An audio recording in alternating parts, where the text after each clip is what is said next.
Hello বন্ধুরা, আশা করছি সবাই ভালো আছো। আজকে আমি তোমাদের কাছে একটা নতুন রেসিপি এনেছি, আর সেটা হলো মটরশুঁটির খোসা বাটা।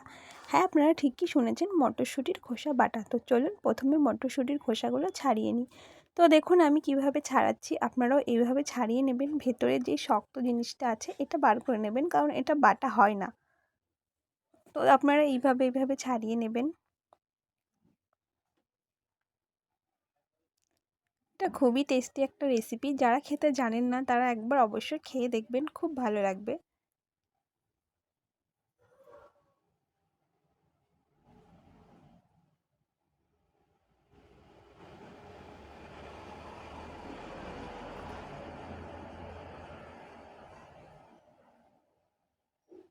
তো বন্ধুরা, মটরশুঁটির খোসা আমি আগে থেকেই ছাড়িয়ে ধুয়ে রেখেছিলাম, আপনাদের দেখানোর জন্য জাস্ট দুটো ছাড়িয়ে দেখালাম।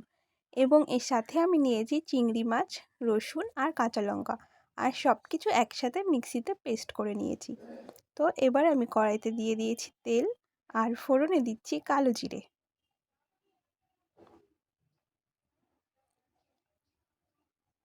তো দেখুন এবার এর মধ্যে আমি পরিমাণ মতো লবণ আর হলুদ দিয়ে দিয়েছি। এবার এটা আমি তেলের ওপরে ছেড়ে দেবো, আর একদম স্লো আছে শুকনো শুকনো করে ভেজে নেব, তাহলেই রেডি হয়ে যাবে মটরশুঁটির খোসা বাটার রেসিপি।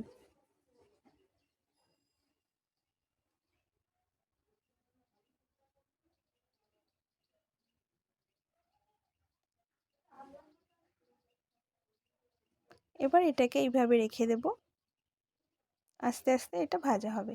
তো দেখুন অনেকটা জল শুকিয়ে এসেছে, এটাকে আরও শুকনো করতে হবে।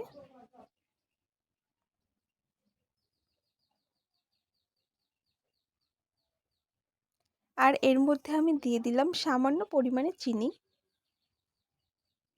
আবারও এটাকে আমি একদম শুকনো করে ভেজে নেব।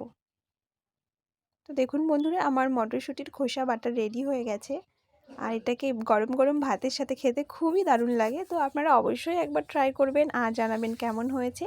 আর এরকম নতুন নতুন রেসিপি পেতে আমার চ্যানেলটা সাবস্ক্রাইব করে রাখবেন। ভিডিওটি কেমন লাগলো কমেন্টে অবশ্যই জানাবেন। আজকের মতো এই পর্যন্তই, দেখা হচ্ছে অন্য কোনো ভিডিওতে।